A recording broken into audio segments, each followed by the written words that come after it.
Is Greer already? Oh, okay. I thought they had to win. They don't. Okay. All right, folks. Thank you for joining us this evening. This is a called Greer City Council. This is a regularly scheduled Greer City Council meeting called and convened this evening, October the 25th, 2022. Having called the meeting to order, I'd like to ask if you would please stand for the Pledge of Allegiance, followed by an invocation.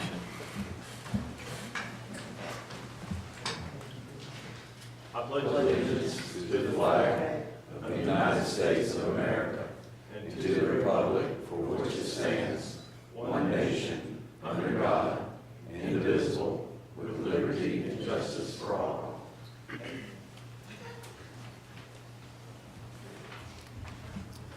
Lord, we assembled here this night to do your business, and we come with humble and grateful hearts.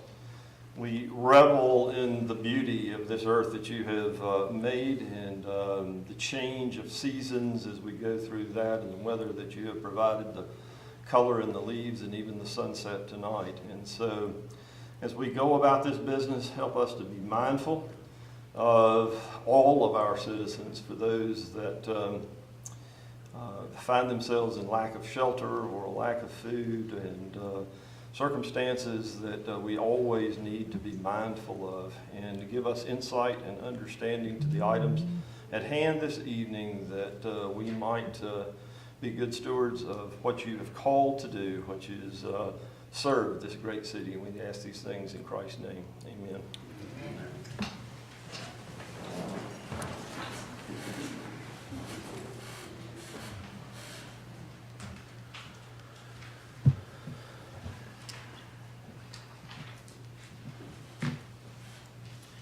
We set aside time at the first of each meeting for public forum. Public forum is a time that we set aside in our regular meetings for those folks that would like to address an item that is going to be part of our agenda this evening. And tonight we have got 4 people that have indicated that they would like to speak. The parameters of that are that we will entertain your ideas and petitions to us, and that you will have 3 minutes to do that. At the end of 2 minutes, I will give you a 1-minute warning. That's the yellow that I will show for 1 minute left. At the end of your 3 minutes, I will indicate with the red folder that your time is up, and will ask that you wrap your comments up, please. Also, as you come to the podium, we will record your comments. When you come to the podium, if you would, please state your name and address as a matter of the record, and then you will be on the clock. Our first presenter this evening is George Morrow. George, the floor is yours.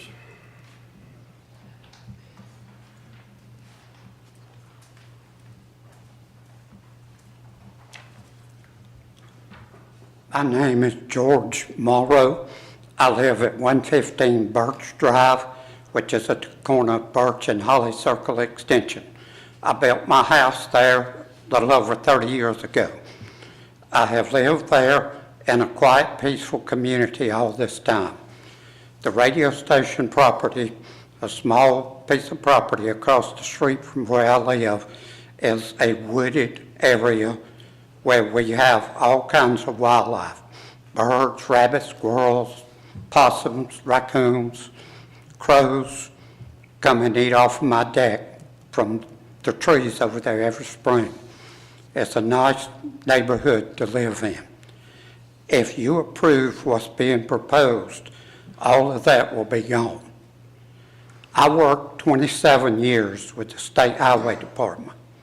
My job was project engineer inspector. I inspected projects for construction. I paved Tryon Street many years ago, last time it was paved. Tryon Street right away runs from curb to curb. They propose putting in sidewalk. My question is where? You've only got curb to curb. There's no right-of-way for sidewalk. They're dreaming.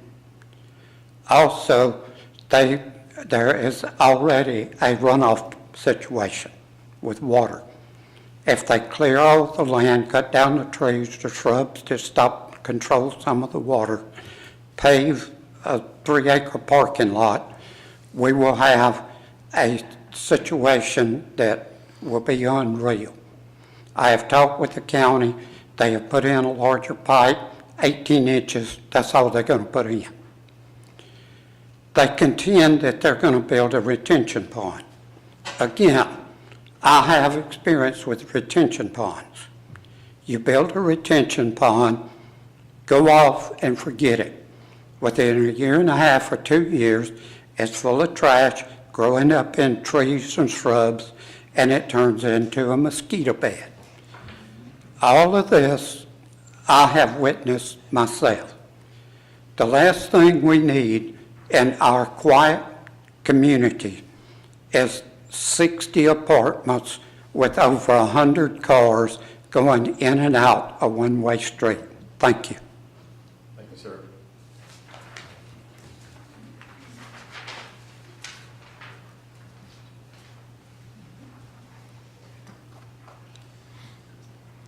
Next is Margie Good. It's good. Good. I live at 125 Sherwood Avenue, and my thing is the traffic, the water, everything gonna be bad over there. The water's already bad as it is. I'm tired of getting mold. It costs me. I'm on fixed income, and I don't have the money to be running around getting somebody to clean the mold for my house because the water run there.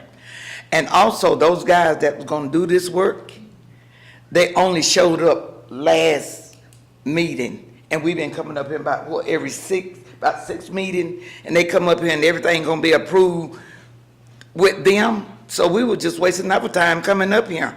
And we are voters, we pay our taxes, we do everything that need to be done in our neighborhood, and those guys, they're gonna ruin our neighborhood, and no one seems to care. Because if they ruin our neighborhood, where can we go? These houses they putting up now is raggedy. They ain't putting no wood and no structure, nothing in them. They can build a house in one day. It used to take a year, a month or two. And we just need someone to listen to us, because we pay our taxes. We do what we gotta do. We got a nice neighborhood. You don't hear no racket or nothing over there. Everybody tend to their own business, and if someone over there need help, we there for them. But the thing of it is, I don't understand how them guys get here. They were too cowardly come from the beginning, and all at once, here they here, and they get everything they need. Why were we coming here? They were wasting our time. I don't think they need to do it. That's all I got to say. I don't think they need to do it. Thank you, ma'am.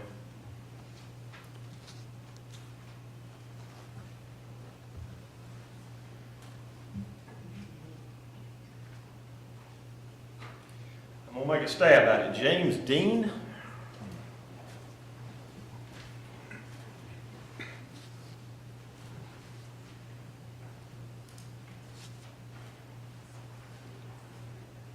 James Dean. I live at 108 Sherwood Avenue. I won't rehash what my neighbors have already said, and we've done this, I guess, 6 times now. The thing about me and this whole project is I've been at this property for almost 30 years. You know, my neighborhood is good. I can leave my door open and do whatever I want to do, go to the store and come back, nobody will be on my property. And everybody respects each other's property there. We're getting ready to put up 54 condos. And, you know, I just can't see it. On Tryon Street, I went to Tryon Street Elementary School where they tore it down and built those apartments across the street. And it saddens me that someone will come in, and we have all these seniors in the neighborhood, and do this to them, you know, just for money. And I understand. I get it. I understand that if y'all turn this project down today, they're gonna put up apartments. You know, we know that. We're not dumb to the fact of what they're gonna do. But that would be even worse. What I would respectfully ask them to do is how about considering doing single-family homes? You know, take away from your needs and look at needs of others and put up single-family homes so that the people in our neighborhood can live the rest of their lives, you know, in some type of peace. That's what I would respectfully ask you to do. You know, and I know you probably won't do it. I know you probably won't consider it, but you have not because you ask not. And our community is asking you to reconsider, you know, your project. We're not opposed to growth at all, but do it in decency to the people that have been there for 30 and 40 years. That's all I have to say. Thank you. Thank you, sir.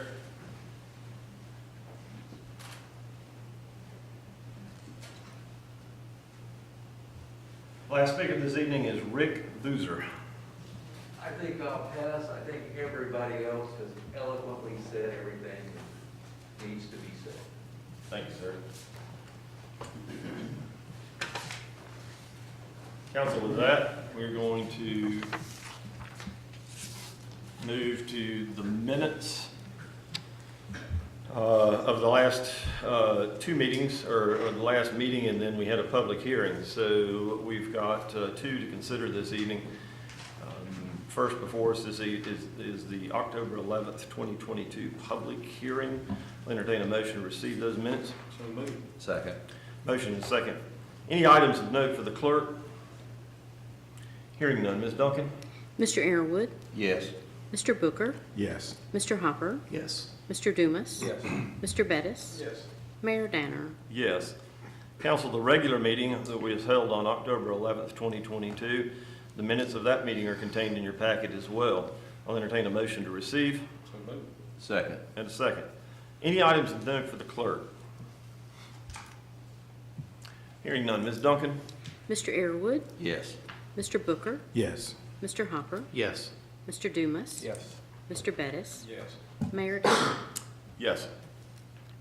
Council departmental reports are contained in your packet this evening as well, too. I ask you to take a minute to look those over. If you have any questions, please direct them to the department head or to the city administrator. With that, we'll move to the city administrator's report. Mr. Merriman? Mr. Mayor, I'd like to yield my time to Ms. Howell. She has waited so patiently to deliver the financial update, and if I don't allow her to do that, I will be in big trouble tomorrow. Absolutely. Ms. Howell, I am sorry.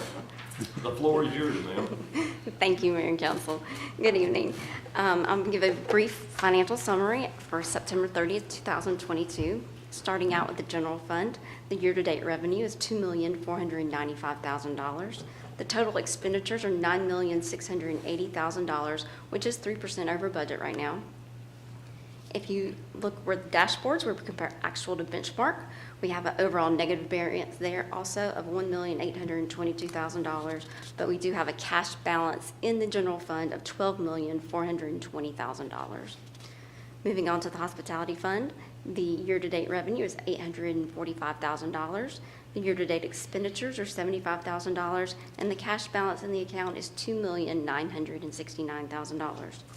Stormwater fund, the year-to-date revenue is $24,000. The year-to-date expenditures are $16,000, and the cash balance in the stormwater fund is $2,225,000. That's our brief summary. I'll be happy to answer any questions. Council, the floor is open for questions or comments. For the hospitality dollars, my normal question, are we still Yes. tracking?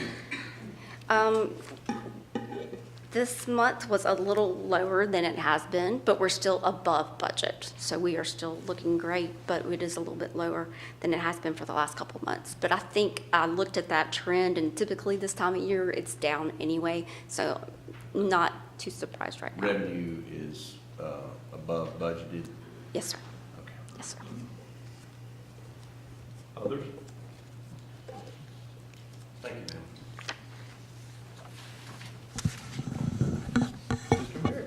Thank you, Mr. Mayor. By way of report, I just want to remind council and the public that the Greer Police and the Greer Commission for Public Works have partnered for the Drug Take Back Day. We're encouraging everyone to bring any over-the-counter prescription, pet pills, patches, et cetera, to CPW on Saturday, October 29th. So they can be safely disposed of. The event hours are from 10 a.m. to 2 p.m., and we do ask that no liquids or sharps be brought for disposal. We want to extend our appreciation also to the many volunteers, to Councilman Booker, to Trees Upstate and the Greenville County Redevelopment Authority for making the Creekside Neighborhood Tree Planting event possible. Trees Upstate is a local nonprofit organization which partners with neighborhoods like Creekside, local parks and schools to plant trees. This project underscores the importance of community partnerships to promote positive health, societal, and environmental impacts. The Creekside community received 130 trees on Saturday the 15th, and I know that Mr. Booker and we had a few council members in attendance. I believe the mayor was there, and it was a very successful event. So again, to the volunteers, our friends at GCRA, Trees Upstate, we want to thank you for your time and effort there. By way of reminder, loose leaf collection begins Monday the 31st. This is for City of Greer residents, and it runs through February the 3rd. Check thecityofgreer.org for our calendar and a map to identify your neighborhood and the date for your loose leaf collection. And real quick, a few events. Reminder that the Greer Arts and Eats Festival is this Saturday the 29th. This event features artisan vendors, live music, kids activities, and a food court in the heart of downtown. It runs from 10 a.m. to 6 p.m., and this is a Greer Chamber event. The Farmers Market will continue its Gather series on November 15th with Foodie Fest, and that starts at 7:30 in the park. And it's that time of year again. We are starting to sell tickets for Breakfast with Santa. They will be available November 7th at 7 p.m., and tickets can be purchased online or by phone. Call the rec department. And let's see, the Christmas parade to benefit Greer Relief. Those entries must be received by November 23rd for that. And then finally, the last announcement today is that this Friday night, Greer will be at Riverside High School to play in the first annual Golden Spike game. This is, it's been a number of years since the two schools have played in conference game. I think it's been 12 years since they've played, and they are now in Region 2 4A. And so we're very excited both to sponsor the team meals for both teams and to present the winning team with this Golden Spike. So best of luck to both teams. We're excited for the renewed rivalry, and we look forward to being a part of that on Friday night. Mr. Mayor, that concludes my report. Thank you, sir. I have one question.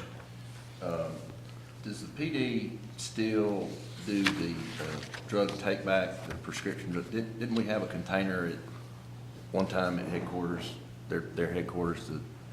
Do we still have that? Yes, sir. It's in the lobby. Okay, great. And as a matter of fact, this year, it is in the lobby, and if you'll recall, through the budget process, we actually purchased an incinerator to help get rid of that stuff. But this partnership with the Drug Take Back Day is something the CPW is helping with us too, so it keeps it out of the wastewater system. One other thing, Friday night, go Jackets.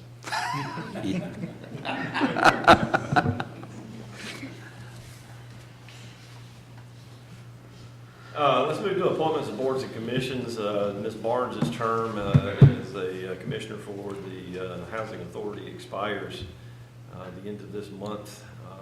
Have we received a recommendation from the Housing Authority at this point? No, sir. Okay, thank you. We will move on. With that, let's consider matters of old business, the first of which is the second and final reading of ordinance number 54-2022. This is an ordinance to change the zoning classification of properties owned by Nancy and Brian Curran and Julio Munoz, located on Delgrave Road and Laurel Street, extension from C3 to DRD. Ms. Cotty joins us this evening. Any new or additional information in regards to the second and final reading of ordinance number 54-2022? No, sir, no updates. I'm happy to answer any questions you may have. Council, I entertain a motion to receive. And a second. Second. Second. Floor is open for discussion. Questions? Comments? Hearing none, Ms. Duncan. Mr. Arrowood, Yes. Mr. Booker, Yes. Mr. Hopper, Yes. Mr. Dumas, Yes. Mr. Bettis, Yes. Mayor Danner. Yes. Council, the second item before us this evening is the second and final reading of ordinance number 55-2022, an ordinance to change the zoning classification of a property and portion of properties owned by Next Gen Investments LLC located on Hampton Road and Laurel Street, extension from RM1 to DRD. Ms. Cotty, any new or additional information in regards to ordinance number 55-2022? No, sir. For the purpose of discussion, I'll entertain a motion to receive. So moved. Second. And a second. Floor is open for discussion. Comments? Questions? Hearing none, Ms. Duncan? Mr. Arrowood, Yes. Mr. Booker, Yes. Mr. Hopper, Yes. Mr. Dumas, Yes. Mr. Bettis, Yes. Mayor Danner. Yes. Last item of old business is the second and final reading of ordinance number 63-2022. This is an ordinance to provide for the annexation of a certain property owned by the Christine Social Living Trust, Christine Social, located on Sizemore Street by 100% petition, and to establish a zoning classification of C2 for said property. Ms. Cotty, any new or additional information in regards to this request? Thank you. Planning Commission held a public hearing last Monday evening on October 17th and recommended approval. Council, for the purpose of discussion upon the recommendation of the Planning Commission, I'll entertain a motion to receive second and final reading of ordinance number 63-2022. So moved. Second. Floor is open for discussion.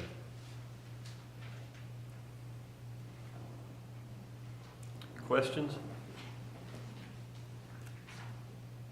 Comments?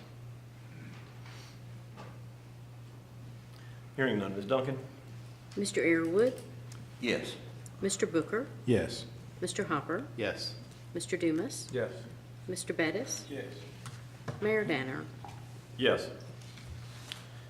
Council, Captain Patrick Fortenberry joins us this evening for the first and final reading of resolution number 19-2022 as our first matter of new business this evening. Thank you, Mayor and Council. Just to kind of give you a little bit of background information on K9 Boss, which is why we're here tonight, to convey the ownership of him. In 2020, K9 Boss started having some difficulties in being able to perform his job, so he's carried to the veterinarian with what we first believed was a right knee ACL injury on him.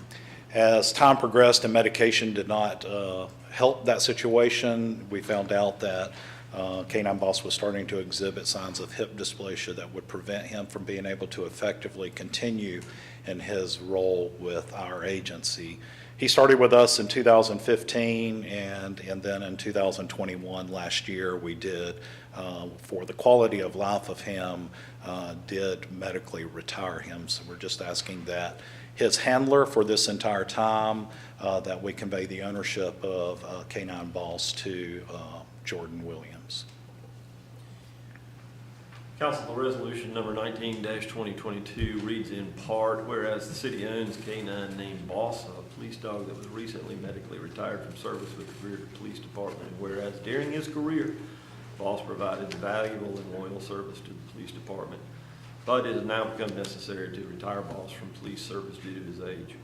Whereas K9 Officer Jordan Williams was Boss' primary handler and companion at the Greer Police Department, and whereas Officer Williams desires to keep and maintain Boss as his domestic pet, and the city is willing to transfer Boss to Officer Williams pursuant to the current terms of agreement. This resolution, therefore, is to transfer Boss to Officer Williams according to the agreement. That is before us this evening. You have heard the background from Captain Fortenberry. For the purpose of any discussion, I'll entertain a motion to receive. So moved. Second. With that, any questions in this regard, comments? I'll say my wife, her first ride along with our agency was with Boss in the car. And she got to know him well that night and has fond memories that she speaks of. So well done, Boss, and happy retirement.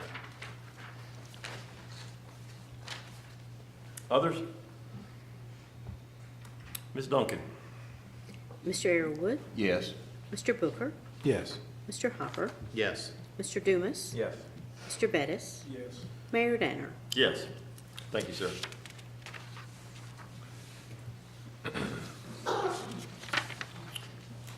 Council, let's proceed to the first reading of ordinance number 66-2022. This is an ordinance to change the zoning classification of a portion of property owned by James Duckett located on North Line Street Extension from RM1 to R5. Ms. Cotty joins us for that discussion. The floor is yours, ma'am. Thank you, Mayor and Council. Again, this is a request to rezone a portion of a property from RM1 to R5. This is an aerial view of the site. Again, this is North Line Street Extension. This is a current zoning map. Again, this parcel is zoned RM1. And I will go back to this parcel. So this property is a little bit unique. It currently bisects an actual house that's on the ground.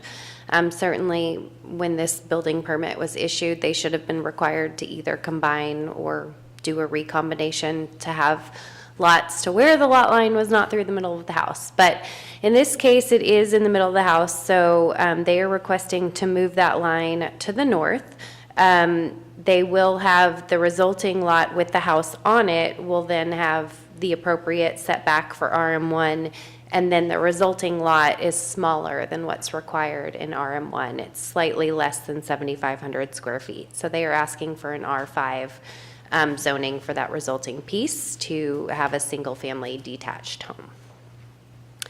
So again, this is current zoning map. The taupe color that you see is that RM1 multifamily.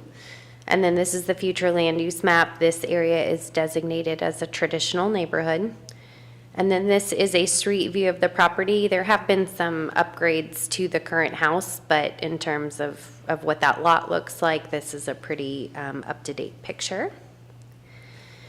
And then in terms of analysis, again, with the zoning being multifamily, requiring smaller lots, and the comprehensive plan having a traditional neighborhood, which is appropriate for kind of different sized lots, and this again being a single family detached product, staff does recommend approval. Planning Commission held a public hearing last Monday evening on the 17th, and they also recommended approval. I'm happy to answer any questions that you might have. By show of hand, is the owner of the property or representative of the owner of the property with us this evening? Thank you, sir. Are you available for questions if they should arise? Yes, sir. Thank you. For the purpose of discussion, I'll entertain a motion to receive 66-2022. So move. And a second. Second. Floor is open for discussion. Questions?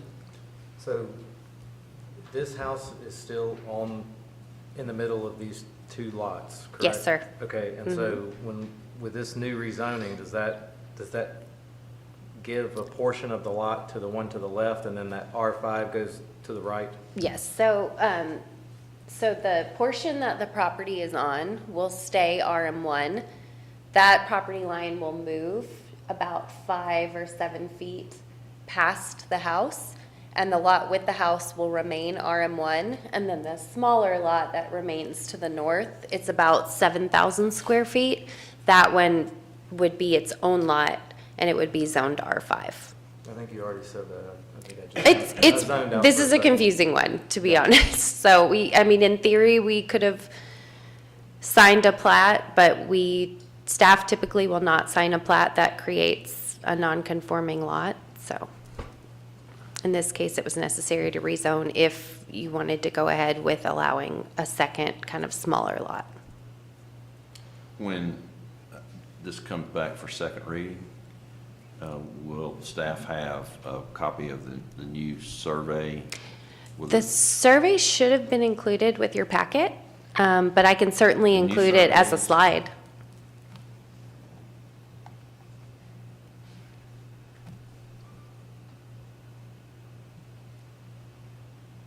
But yes, I can certainly bring that forward as an exhibit. No, I think you're right. It's right here.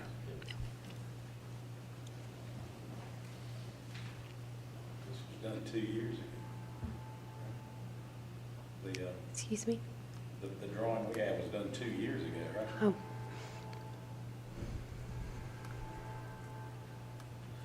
I guess they decided they were finally ready to pull the building permit. Mr. Mayorman, just out of curiosity, this house is right on the county line. How do we negotiate that with the county as far as taxation, and how is that normally handled? It's typically, in this situation, is where the predominant part of the property falls, whichever part of the county that's in, that's where it falls. Okay. Well, the frontage of the house looks like it's in Spartanburg County, but the rear of the lot's in Greenville County, and it looks like that would take up about, Greenville County owns about 75% of these lots. Just never seen it fall like that. Normally it would just be right in the middle of the road. It's a good question. Help us with that? Can you address that? I don't know that I can add anything to it. Might note that according to the plat, that's the approximate county line. I'm not sure that it is the exact county line.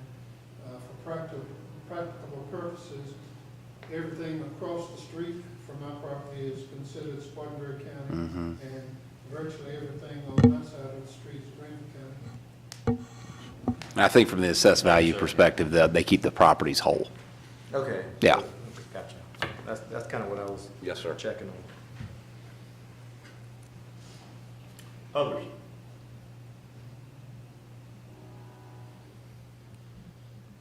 Ms. Duncan? Mr. Aaronwood, Yes. Mr. Booker, Yes. Mr. Hopper, Yes. Mr. Dumas, Yes. Mr. Bettis, Yes. Mayor Danner. Yes. Council, the last item of new business before us this evening is the first reading of ordinance number 67-2022. This is an ordinance to change the zoning classification of a certain property owned by MC2 Developments LLC located at 305 North Tryon Street Extension from RM1 to DRD. Ms. Cotty? All right, thank you. Again, this is a rezoning request. The property in question is located at 305 Tryon Street. This is an aerial view of the property. It is slightly north of the Wade Hampton Boulevard corridor. This is a current zoning map. Again, it is currently zoned RM1, residential multifamily. The other taupe colors that you see kind of sprinkled throughout that neighborhood are also RM1. The peach color that you see is R12. And then the fuchsia color that you see along Wade Hampton is C3 Highway Commercial. The future land use map designates this area as traditional neighborhood. And this is a street view of the site. Again, many of you may know it as the old radio station site, as one of the public commenters alluded to. Again, because this is a DRD zoning request, it does come with a proposed site plan. They are proposing a maximum of 54 townhomes. Again, that's single-family detached product. They will be required to have exterior sidewalks. They do follow our typical setbacks for DRD projects. And then a little bit more about the statement of intent. They will have 3.5 acres of common area. Again, with our DRD projects, as you're well aware, we do require higher quality building materials. So they would be required to have hardy board or comparable material, no vinyl siding, and then would be required to have stone or brick accents.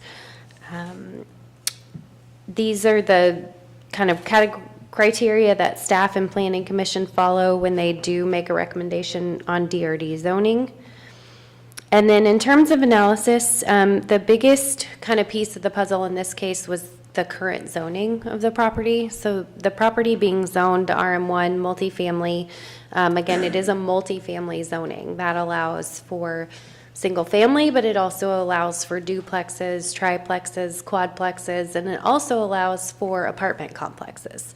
And so in this case, based on the acreage, they could potentially have up to 92 units in kind of a low to mid-rise apartment. So based on the single-family product, again, it is attached, but it is still considered single-family because it's a townhome. Based on the product and the current zoning, and also the future land use, traditional neighborhood does allow for townhomes and smaller lots. Staff did recommend approval. Planning Commission held a public hearing last Monday evening. There was quite a bit of public comment, public hearing. Some of the comments that we heard tonight with water and runoff and traffic and mostly neighborhood compatibility.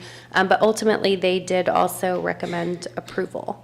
I'm happy to answer any questions that you have, and I believe the applicant is here as well. Thank you. For the purpose of discussion, I'll entertain a motion to receive. So moved. And second. Second. By show of hand, is the owner of the property or representative of the owner of the property here this evening? Thank you, sir. Are you available for questions? Yes, sir. Thank you. Floor is open for discussion. Go to the, I think it was the next slide after this one. Yeah, Statement of intent? Yes, so it's going to be a detention pond instead of a retention, and it's going to have an aerator with it, so it's going to be according to what I'm reading here. So Yes. it's going to be a public space. Yes, but I would probably defer to the applicant and the engineer to address that in more detail. This did go to PAC, so our stormwater engineer, Robert Rood, did review the plans, although at this point it is conceptual, so kind of the details of that would certainly be worked out during civil, but that is what's included in the statement of intent at this point. Okay, all right. Well, it does say with community access on it. So is that 3.5 acres common area? Is that just a culmination of all the It is land just in between? open space in this Okay. case. And I apologize, I don't believe that there is a clubhouse. This case, as public hearing mentioned, started over almost a year ago with certain iterations, so I don't believe there is a clubhouse anymore, so I will certainly get that updated before second reading. But yes, the 3.5 areas is common area and just open space. As a matter of clarification, in the current plan, is there a clubhouse? No, sir, there's not. Thank you. One of the things that I mentioned about that caught my eye, and we don't see very many stormwater ponds with an aerator, which I like that feature if it's maintained, because that's what City Hall has right below us. That's what that is. I wrote down 3 things when the folks were speaking tonight, and the gentleman that who had worked for SCDOT talked about placement of sidewalks. He didn't know where they were going to go. I am assuming that the sidewalks, it won't be on SCDOT right away, but the owner will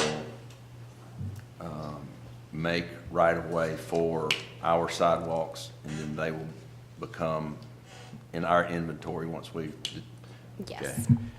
And then trees, they still have to submit a plan that I guess an arborist has been involved with, as far as if they've taken down so many trees, they're going to put back so many trees. Is that correct? Typically, residential projects under 10 acres do not have to do a tree survey.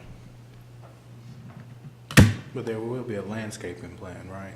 Yes, sir. Okay. Will that require, we ask the developer if they're going to have, what kind of trees and things like that? Because that was a concern about with some folks here. Yeah, I think there was some concern about that being a mostly wooded lot.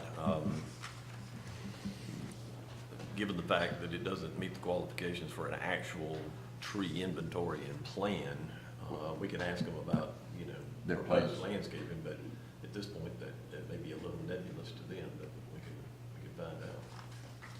Sir, would you come to the microphone, please, sir?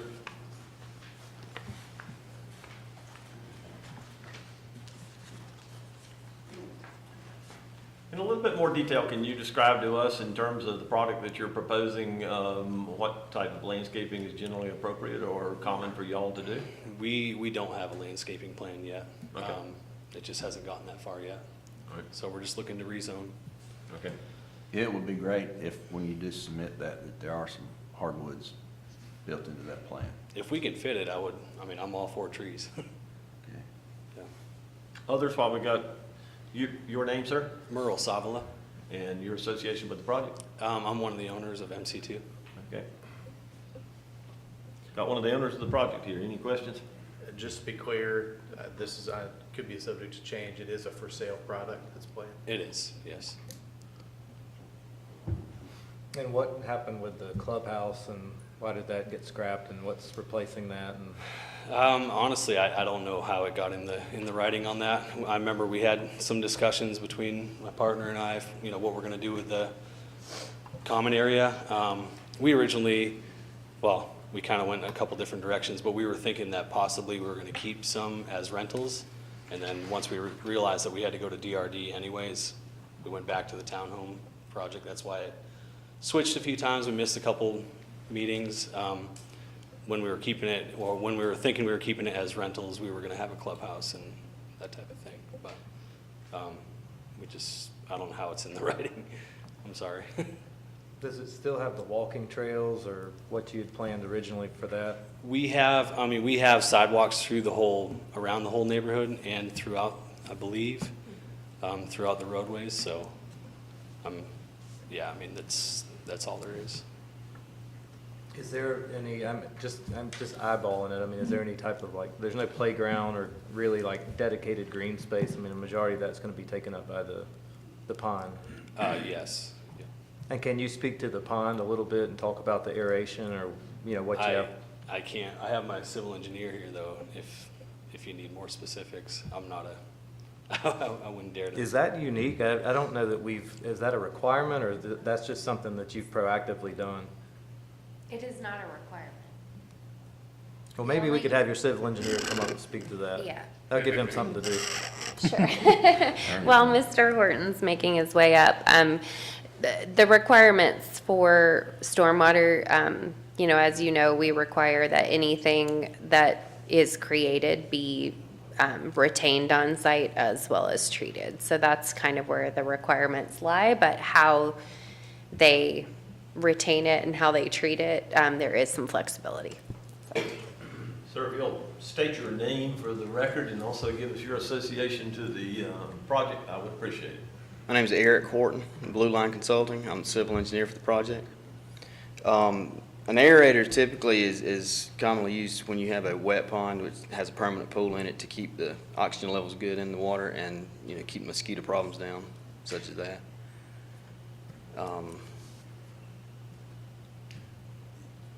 Are you you say it's always going to have water in it? Is that the way you want it?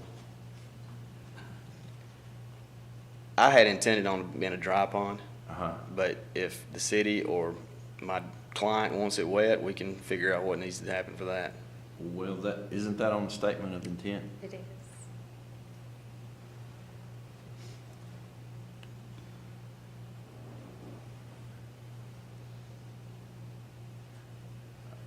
I'm not so sure that I'm... Regardless whether it's wet or dry, the purpose of it being to attenuate storm flows from the increased runoff amounts, it will serve that purpose. No, I understand that. I mean, that's very clear by law. And then also to speak to one of the concerns people had about retention ponds, we inspect our ponds as time goes on, and if they are becoming overgrown, the owner of the pond is then required to clean that out. Correct. So does the statement of intent specifically say a wet or dry pond, or just a pond with an aerator? I think that may be the crux of the question at this point. It's a wet, it says wet. It says pond wet with pond. Community Wet pond. access. That's why I'm using ours as the, so are we looking at something like what's below us here? Our pond? Oh, out here? If it's a wet pond, it'll be similar to that. There's no creeks on the property, so I don't see how there's going to be a pond. Yeah, it says aerator right there, ain't it? Under amenities and landscaping. Could you speak to the buffers on the property? I see it's mentioned all over there on the site plan. I'm just curious, is that, well, this is for Ashley. Is that a requirement? Can you speak to what that's gonna look like? I mean, it's all over the perimeter of it. Is that for screening for the, is that just preferential treatment or that's required? So right now it is just a setback. There have been other projects where council has requested additional screening along borders with other residential. Again, this kind of started the process about a year ago before that came into effect. But we can certainly, you can certainly request that be incorporated into the site plan or statement of intent before second reading, if that's something you'd like to see. No, I'm just looking at the site plan. It says landscape buffer area between Tryon Street and development area, landscape buffer on Birch Drive, landscape buffer along, it's just all over here. I was just curious if it was, what then, just asking. It is not well defined in the statement of intent, is I guess where I'm So going which with one that. are we going by the site plan or statement of intent or both? So both are adopted, but obviously the more detail that's included, the easier it is for staff to enforce later, so. Mayor, with, obviously, the statement of intent and the site plan don't gee-haw with what the owner is saying. Do we even want to hold a first reading on this, or how does that? Well, if I understood, that can be updated before we consider this for second reading. Is that correct? The statement of intent can be changed? It can be. You are certainly within your rights to table it and make those changes before first reading, or you can provide some direction for them to make changes to consider for second reading. So I think we've got a choice, depending on which way council decides to go. Well, there's just a lot of unanswered questions, and there are stuff that's in writing, and if that says one thing, and then the owner and the engineer saying different. We have a motion and a second for acceptance of the first reading of ordinance number 67-2022. If we're going to make a change to that in terms of folding it over, that would need to come as a motion as well too. Do I need to amend my motion? You're so inclined to hold it over, yes, sir. Before, Yes, sir. because the planning commission had this information, and they passed it based on, okay, it's gonna have this pond, it's gonna have these buffer zones, that kind of thing. I mean, I think a lot of this is just clarification. I don't know that it's significant enough that would require another public hearing. These are things that could be changed by staff with a minor amendment. So I don't think it needs to go back to planning commission. However, again, if you would like for it to, we certainly can do that. I do not think it meets the criteria. We often have changes that are made No, I before. understand, there's always changes, but there's a lot of stuff here that either is not going to happen, never was intended to happen, but it's here and the planning commission used it to help make their decision. So I don't know, I mean, is that now in our hands and we say, second reading, this has to be cleaned up? I think that yes, to answer your question, it can be cleaned up by second reading, absolutely. These would be considered minor changes.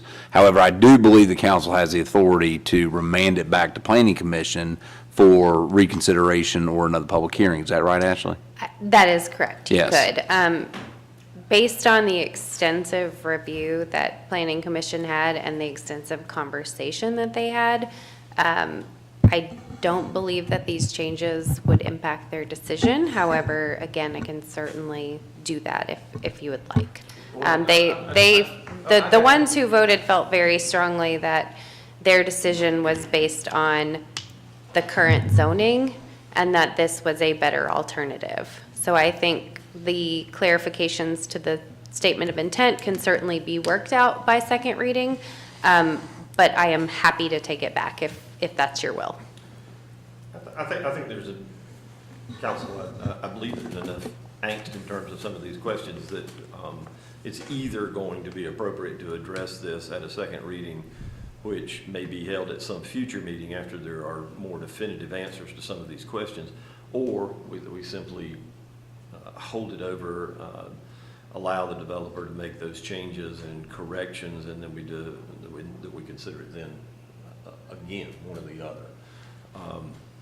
I tend to agree with staff. I'm not sure that whether or not it's a dry pond or a wet pond would have made any difference or made much difference to the planning commission. I'm not sure that we need to go back to that route, but I would agree that we need some And clarity. if I was on planning commission, so if I saw that and said, hey, this is unique, it's gonna have a fountain, they're probably gonna have it lit, and it says trails, public access, it's gonna be something that your neighbor, that's a check mark in my book. But now, and I guess now that we've talked through it, I agree with staff that these changes can be made, and then we can reconsider it at the second reading. I understand your consideration in that regard, but I also think we need to focus on the task at hand, and then the question becomes, is it an appropriate rezoning?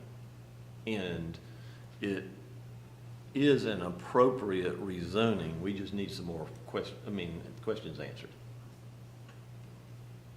So we've got a decision to make. Either you can amend your motion, or somebody can offer a motion that we hold this matter over until we have more information, or we proceed with the first reading, knowing that we've got time between first and second reading to allow the developers to further clarify the statement of intent. No, I'm fine with, moving forward with first reading and just allowing them to kind of work this out and have it more. Because they don't have to be back in 2 weeks. I mean, Right. That's right. Yeah, we've got 3 or 4 more meetings here before the end of the year. So, we've got time, and I think it's fairly clear that we need some more information before we make a final decision. We there? Okay. Motion and a second on the floor. Questions, further questions of Ms. Cotty or the owner or engineer? Ms. Cotty, so there's a radio tower on this site currently, correct? Yes, Okay. sir. Can you go back, historically, how did this go into RM1? Do we know, why was it that a radio tower was put there and then this was zoned for multifamily? I'm not sure. We did look back and it was zoned that way in the late 90s. And so I'm unclear whether that was a non-conforming use allowed on the property or which came first. I believe that the radio tower was there before the zoning. So in the 70s, 60s, right? So it was zoned in the 90s to multifamily, and we don't really have any records of why that specific parcel was requested for multifamily. If you kind of see, there are some, sprinkled in multifamily in the area, but we don't have records of really why at that point. And to be clear, in this current zoning, by right, they could put 92 units. Correct. They would have to go to Board of Zoning Appeals for a special exception, but if they met the requirements that are laid out in the code for group development, then typically that recommendation would be yes, based on this zoning. In the current zoning for R12, I mean, how many homes do we have per acre? You know, what's the density there? R12, so it's 12,000 square feet, but with cluster, under RM1, they would be allowed to do 31 units. And then again, with apartments, they'd be allowed to do 92. I want to say it's somewhere in the 5 to 6 units per acre range, but give me just 1 second. So R12 dwelling units per acre is 3.6, RM1 is 4.8.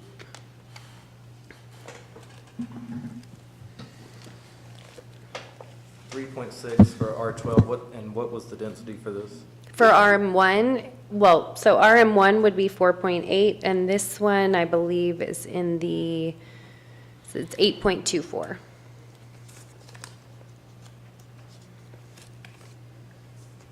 And when we work with DRD, are we determining the density as far as that's concerned, or is that something that the developer leads and requests that of us? They do request it. Occasionally, staff works with the applicant back and forth and through PAC to come up with what's appropriate. So occasionally we have told people, that's way too dense and to consider lower.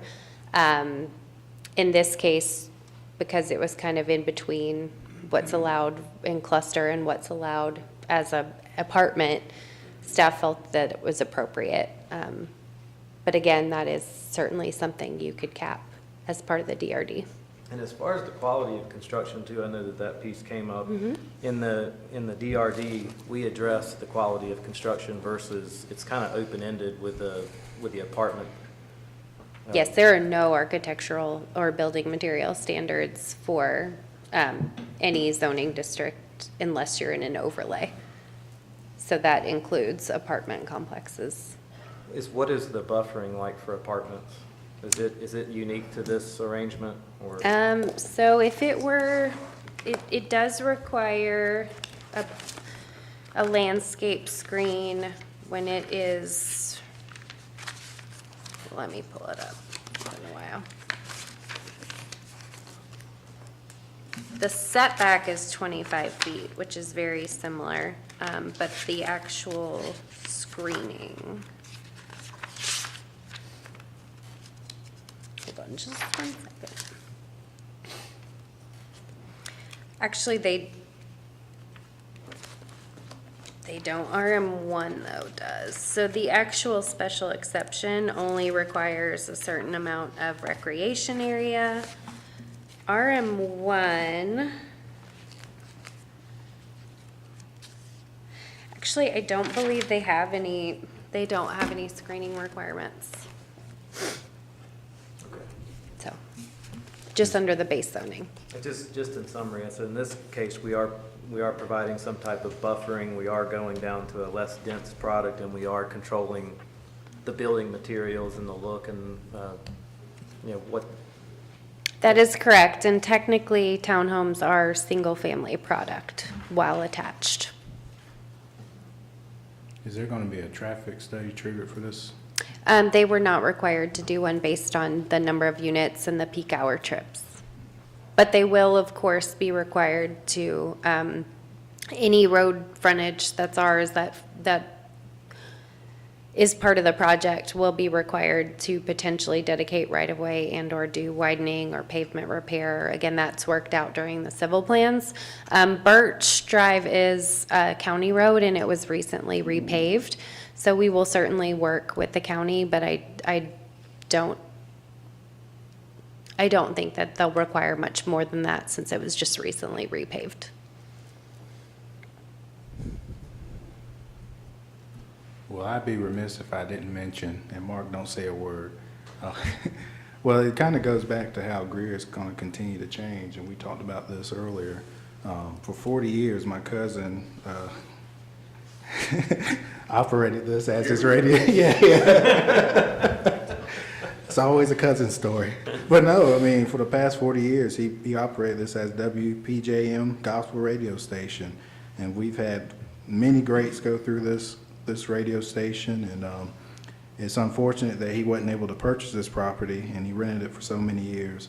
But he's, you know, I've talked to him, and he's found a new spot for his radio station. He's kind of accepted the fate of this situation. And I mean, it's consistent with what we're trying to do in Greer, and appreciate everyone that came out tonight. And, you know, I think this product that they're going to give, you know, like Lee laid out, I mean, they're going above and beyond in some regards.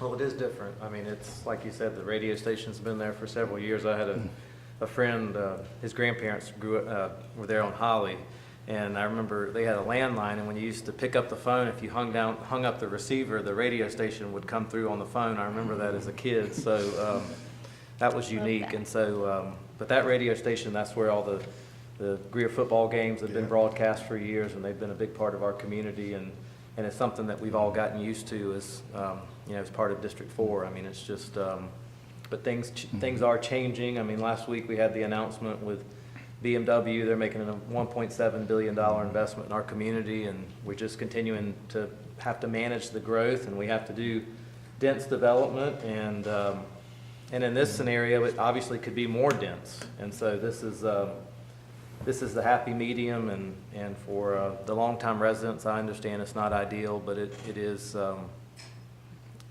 consistent, and it does fit into our plan.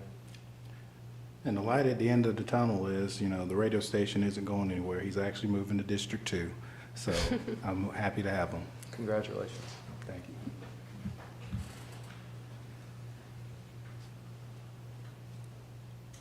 I guess I probably should mention at this point, when I moved to Greer in 1976, I rented a duplex on Birch Drive, so that was the first place I lived when I moved to Greer. So. But I didn't have any cousins that lived there. Yeah.